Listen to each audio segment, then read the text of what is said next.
தொல் தமிழ் பண்பாட்டு ஆய்வாளர் தோ பரமசிவன் காலமாகியுள்ளார். மார்க்சிய பெரியாரிய கோட்பாடுகளை முன்வைத்தவர். அறியப்படாத தமிழகம், இதுவே ஜனநாயகம், பண்பாட்டு அசைவுகள் உள்ளிட்ட நூல்களை எழுதியவர். இவருடைய அழகர் கோவில் என்கிற நூல் தற்போது பிரபலமாக பேசப்பட்டது. தோ பரமசிவனுக்கு நியூஸ் 7 தமிழுடைய தமிழ் ரத்னா விருதை கடந்த ஆண்டு வழங்கி சிறப்பித்தது நியூஸ் 7 தமிழ். தமிழகம் முழுவதும் 1,00,000 கிலோமீட்டர் நடந்தே பயணித்து ஆய்வுகளை மேற்கொண்டவர். நெல்லை மனோன்மணியம் பல்கலைக்கழக பேராசிரியராக பணியாற்றிய தோ பரமசிவன். இது குறித்த கூடுதல் விவரங்களை நம்முடைய உள்ளீட்டு பிரிவினுடைய இணையாசிரியர் திரு தியாகச்செம்மல் அவர்களிடம் கேட்கலாம். தியாகச்செம்மல், தோ பரமசிவன் அவர்களுடைய எழுத்துக்கள், பயணம் எந்த அளவிற்கு தமிழ் சமூகத்திற்கும் முக்கியமாக பார்க்கப்படுகிறது? அதாவது இலக்கியவாதிகள் என்பவர், வரலாற்று ஆய்வாளர் என எந்த முகத்துக்குள்ளும் அடக்க முடியாத ஒரு மிகச்சிறந்த படைப்பாளியை இன்றைக்கு தமிழ் எழுத்துலகம் இழந்திருக்கிறது என்றுதான் சொல்ல வேண்டும் கோபால். பேராசிரியர் தோப்பாவை பொறுத்தவரை அவரது பங்களிப்பு என்பது தமிழ் சமூகத்தினுடைய அடுத்த சில நூற்றாண்டுகள் வரை நீடித்திருக்க வேண்டிய ஒரு படைப்பாகவே பார்க்கப்படுகிறது. பொதுவாக ஆய்வுகள் என்பது வரலாறு சார்ந்தே இருந்த ஒரு காலகட்டத்தில் ஒரு தொல்குடிக்கு, தமிழ் போன்ற ஒரு தொல்குடிக்கு மிகச்சிறந்த பண்பாட்டு தலங்கள், பண்பாட்டு தரவுகள் இருக்கிறது என்பதை நூல்கள் வாயிலாகவோ அல்லது பழைய மேற்கோள்கள் வாயிலாகவோ நிரூபிக்காமல் தானே நடந்து பயணித்து தரவுகளை சேகரித்து அதை உறுதிப்படுத்தி அதை பின்பு நூல்களாக வெளியிட்டு அதில் வந்த வாத பிரதிவாதங்களுக்கு பதில் எழுதி அந்த பதில்கள் நூல்களாக மாறிய வரலாறு பேராசிரியர் தோப்பாவுக்கு உண்டு. தொல்தமிழ் பண்பாட்டு ஆய்வு என்பதை பொறுத்தவரை வெறுமனே மன்னர்கள், சேரர் சோழர் பாண்டியருடைய வரலாறு, அதுக்கடுத்து வந்த மன்னர்களுடைய வரலாறு தான் தமிழ் பண்பாட்டின் வரலாறு என்பதையெல்லாம் தாண்டி சாமானிய மக்களின் தினசரி வாழ்வுதான் தொல்தமிழ் பண்பாட்டுக்கான வரலாற்றை உருவாக்க முடியும் என்பதை களத்தில் நிரூபித்தவர்.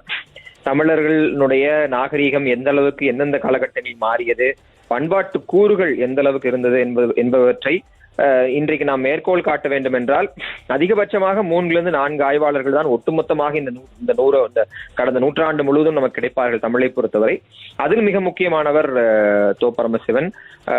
இதில் அவர் மிக முக்கியமாக நாம் போட்டிருக்க செய்தியின் அடிப்படையில் பார்த்தோம் என்றால், நூல்கள், ஏற்கனவே படைக்கப்பட்ட நூல்களையோ அல்லது வேறு படைப்புகளோ மேற்கோள் காட்டவில்லை. கிட்டத்தட்ட தமிழகம் முழுவதும் 1,00,000 கிலோமீட்டருக்கு மேல் அவர் நடந்தே பயணித்து இந்த ஆய்வுகளை, பண்பாட்டு தரவுகளை, தமிழ் தொல்குடியினுடைய உயிர்ப்பான விஷயங்களை இன்றைக்கு நாம் தினசரி வாழ்வில், அது சாதி ரீதியாகவோ சமூக ரீதியாகவோ அல்லது இன ரீதியாகவோ செய்து கொண்டிருக்கக்கூடிய பழக்க வழக்கங்களுடைய தொன்மை எங்க இருக்கிறது, அதனுடைய வேர் எங்க இருக்கிறது என்பதை ஆய்வு தெரிந்து கொள்ள வேண்டும் என்றால் இன்றைக்கு தோப்பாவின் படைப்புகளை விட்டால் வேறு படைப்புகள் இல்லை என்கிற அளவுக்கு அதற்காக உழைத்தவர்.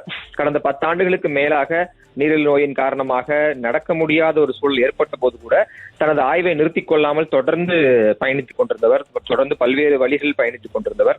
அவருக்கு நாம் தமிழ் ரத்னா விருது வழங்கி நியூஸ் 7 தமிழ் நாம் சிறப்பித்திருந்தோம். அப்போது கூட அந்த விழாவுக்கு தன்னால் வர முடியாத சூழ்நிலையில் அவரது மகன் அந்த விருதை நம்மிடம் பெற்றுக்கொண்டார். அது ஒரு நினைவு கூறத்தக்க ஒரு விஷயம் இந்த நிகழ்வை பொறுத்தவரை. இந்த ஆண்டு முழுவதுமே கொரோனா இல்ல பெரும் தலைவர்கள் மறைவு, பெரும் படைப்பாளிகள் மறைவு என்று சென்று கொண்ட சூழலில் இந்த ஆண்டின் இறுதியும் தமிழ் பண்பாட்டினுடைய, தமிழ் எழுத்துலகத்தினுடைய, தமிழ் இலக்கிய உலகத்தினுடைய மிகச்சிறந்த படைப்பாளியை தன்வசப்படுத்தி கொண்டது என்பது மிக துக்கமான ஒரு விஷயமாகவே நாம் இந்த நேரத்தில் பதிவு செய்கிறோம். தோ பரமசிவனை பொறுத்தவரை அவர் உருவாக்கி விட்டு சென்றிருக்கக்கூடிய ஆயிரக்கணக்கான ஆய்வு மாணவர்கள் தான் அவரது வேறு விருதுகளாக இன்றைக்கும் இருந்து கொண்டிருக்கிறார்கள். மிகச்சிறந்த படைப்பாளி. மார்க்சிய பெரியாரிய கோட்பாடுகளுக்கும் தமிழ் கலாச்சாரத்துக்கும் உள்ள தொடர்புகளை குறித்து பேசியிருந்தார். இன்னும் சொல்ல போனால் மிக குறிப்பாக தோப்பாவை பாராட்ட வேண்டிய, தோப்பா கொண்டாடப்பட வேண்டிய இடம் என்பது கிராம தெய்வங்களுடைய வரலாறுகள். கிராம தெய்வங்கள் எப்படியெல்லாம் கொண்டாடப்பட்டன, கிராமத்து தெய்வங்களுக்கு என்ன மதிப்புகள் இருக்கின்றன, கிராமத்து தெய்வங்களுக்கும் கிராம வாழ்வுக்கும் என்ன தொடர்பு, நகரங்கள் நகரமயமாக்கல் இருந்தாலும் கூட கிராம தெய்வங்கள் வழிபாடு இன்றைக்கும் தோற்காமல் இருப்பதற்கான காரணங்கள் என்ன என்பதையெல்லாம் தோப்பாவின் புத்தகம் வாயிலாகத்தான் நம்மால் தெரிந்து கொள்ள முடியும். எதையும் தீர்க்கமாக, அதே சமயம் பெரிய ஊடக வெளிச்சமோ அல்லது பெரும் வேறு வெளிச்சங்களோ இல்லாமல், அதே சமயம் மிக காத்திரமான படைப்புகளை இன்றைக்கு தந்துவிட்டு சென்றிருக்கிறார் தோ பரமசிவன். இன்றைய தினம் திருநெல்வேலியில் மூச்சுத்திணறல் காரணமாக அவர் பாளையங்கோட்டை இல்லத்திலிருந்து அரசு மருத்துவமனைக்கு எடுத்துச் செல்லக்கூடிய வழியில் அவரது உயிர் பிரிந்திருப்பதாக நமக்கு தகவல் கிடைத்திருக்கின்றன. ஒட்டுமொத்தமாக இந்த வருடத்தின் இறுதியில் மிகப்பெரிய ஒரு இழப்பை தமிழ் சமூகம் இந்த தோ பரமசிவனுடைய மரணத்தின் மூலமாக சந்தித்திருக்கிறது கோபால். தியாகச்செம்மல், அதே போன்று அவருடைய பள்ளி படிப்பு அது சார்ந்த அவர் பேராசிரியராக ஒரு நியமனம் அப்படிங்கிறதெல்லாம் இலக்கிய உலகிலும் அவருடைய எழுத்து உலகிலும் ஒரு முக்கியமாக பார்க்கப்பட்டது. அது ஒரு பேசு பொருளாகவே இருந்தது. நீங்கள் குறிப்பிட்டதை போல கிராமத்து தெய்வங்கள் குறித்த ஆய்வா இருக்கட்டும், எழுத்தா இருக்கட்டும், தென் தமிழகம் இல்ல ஒட்டுமொத்த தமிழகத்தையுமே கூறிய முறையில் பார்க்க வைத்த ஒரு களஞ்சியமாகவே இன்றும் இருக்கிறது. அது சார்ந்த விரிவான விஷயங்களை பதிவு செய்யுங்க செம்மல். பள்ளி படிப்பு, பட்டய படிப்பு அல்லது கல்லூரி படிப்பு எல்லாம் பார்க்காத ஒரு நபர் தான் தோ பரமசிவன். ஆனால் அவரது படைப்புகள் இன்றைக்கு ஆயிரக்கணக்கான லட்சக்கணக்கான மாணவர்களுக்கு பாடங்களாக மாறியிருக்கின்றன. அதைத்தான் ஏற்கனவே நான் குறிப்பிட்டது போன்று நூல்கள் வாயிலாகவோ அல்லது வேறு தரவுகள் வாயிலாகவோ வேறொருத்தரை மேற்கோள் காட்டின ஆய்வாக தோப்பாவின் ஆய்வை நீங்கள் எந்த இடத்திலுமே பார்க்க முடியாது. தோப்பாவின் ஆய்வு முழுவதும் நேரடியாக களத்துக்கு சென்று எடுத்து அந்த ஆயிரக்கணக்கான மக்களை, கிராமத்து மக்களை சந்தித்து அவர்களிடம் இருக்கக்கூடிய தரவுகளை செஞ்சு தோப்பாவுடைய படைப்பில் இருக்கக்கூடிய ஒரு அழகியலே தான் கொண்டு வந்த தரவை தானே மறுக்கக்கூடிய வகையில் ஒரு ஆய்வை நடத்தி இருப்பார். அந்த ஆய்வில் வெற்றி பெற்றிருந்தால் மட்டும்தான் அந்த தரவு உண்மையானது என்று அதை பதிவு செய்வார். அதான் தோப்பாவினுடைய ஒரு முக்கியமான ஒரு இதா இருக்கும். தோப்பாவிற்கு எதிராக விமர்சனங்களை முன்வைத்தவர்கள், கருத்துக்களை முன்வைத்தவர்கள் கூட இந்த விஷயத்தில் உடன்படுவார்கள். தோப்பா தான் முன்வைக்கக்கூடிய தரவுக்கு தானே மறுப்பு தெரிவிக்கக்கூடிய வகையில் கேள்விகளை முன்வைத்திருப்பார். அந்த கேள்விகளை திருப்தி அளிக்கும் திருப்தி கிடைத்தால் மட்டும்தான் அடுத்த கட்டமாக அந்த தரவை பொதுமக்கள் பார்வைக்கு கொண்டு செல்லக்கூடிய ஒரு போக்கு தோப்பாவிடம் எப்போதும் இருக்கும். சராசரியா நம்மை போன்ற பத்திரிகையாளர்களோ அல்லது வேறு யாரும் சென்று பேசும்போது கூட அவர் மேற்கோள் காட்டக்கூடிய தரவு என்பது உயிர்ப்புள்ள சாட்சியாக இருக்கும். யதார்த்தமா பேசிக்கொண்டால் நீங்க இந்த இடத்துல இந்த ஊர் இருக்கு, இந்த இடத்துக்கு போய் இதை பாருங்க, இந்த இடத்துல இது இருக்கும், இதனுடைய காரணம் இது என்று அவர் சொல்லக்கூடியதை நேரிலேயே பரிசோதித்து பார்க்கலாம். குறிப்பாக சமணர் கால கல்வெட்டுகளுக்கு தொடர்பான அவரது ஆய்வாக இருக்கட்டும், கிராம தெய்வங்கள் தொடர்பான ஆய்வாக இருக்கட்டும், அழகர்மலை ஆய்வு தான் அவருக்கு முனைவர் பட்டமே பெற்று தந்தது என்பது மிக முக்கியமான ஒரு கருத்து. தோப்பாவை பொறுத்தவரை தான் பெரிய அளவுக்கு படித்து வரவில்லை என்றாலும் அவருடைய ஆய்வின் மூலமாகவும் படைப்புகள் மூலமாக லட்சக்கணக்கான மாணவர்களுக்கு இன்றைக்கு பல்வேறு பாட புத்தகங்களையும் ஆய்வு புத்தகங்களையும் கொடுத்துவிட்டு சென்று மிகச்சிறந்த படைப்பாளி கோபா.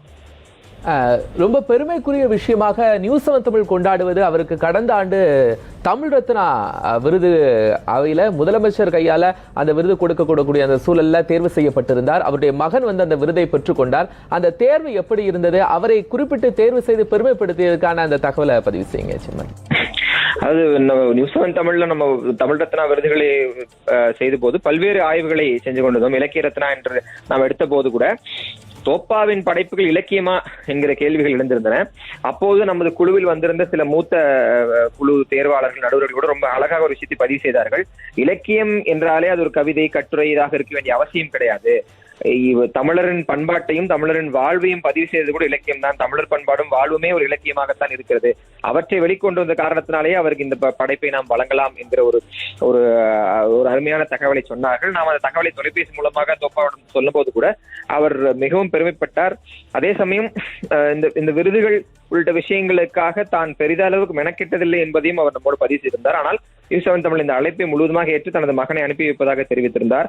அவரை எப்படியாவது மேடைக்கு அழைத்து வர வேண்டும் என பல முயற்சிகள் எடுத்தோம். ஆனால் உடல்நிலை சரியில்லாத காரணத்தால் இறுதியாக அவரது மகன் முதலமைச்சர் கையில் அந்த விருதை பெற்றுக் கொண்டது மிக மிக முக்கியமான ஒரு தருணம். நியூஸ் 7 தமிழை பொறுத்தவரை பெருமைக்குத்தக்க தருணம் என்பது தோப்பாவிற்கு தமிழ் ரத்னா விருதுகளில் ஒரு விருதை நாம் வழங்கியது என்பது மிக முக்கியமான ஒரு தருணமாக பார்க்கலாம். அறியப்படாத தமிழகம், பண்பாட்டு அசைவுகள், அளவற்கோல் போன்ற உன்னதமான உயர்ந்த எழுத்து சித்திரங்களை படைத்து ஆய்வு நூல்களை தமிழுக்கு கொண்டு வந்த தோப்பா அவர்கள் இன்று காலமாகி இருக்கிறார்கள். அவர் சார்ந்த விரிவான பல்வேறு தகவல்களை நம்முடைய இணையாசிரியர் திரு தியாகச்செம்மல் நம்மோடு பகிர்ந்து கொண்டாங்க. தியாகச்செம்மல், உங்களுடைய தகவல்களுக்கு நன்றி.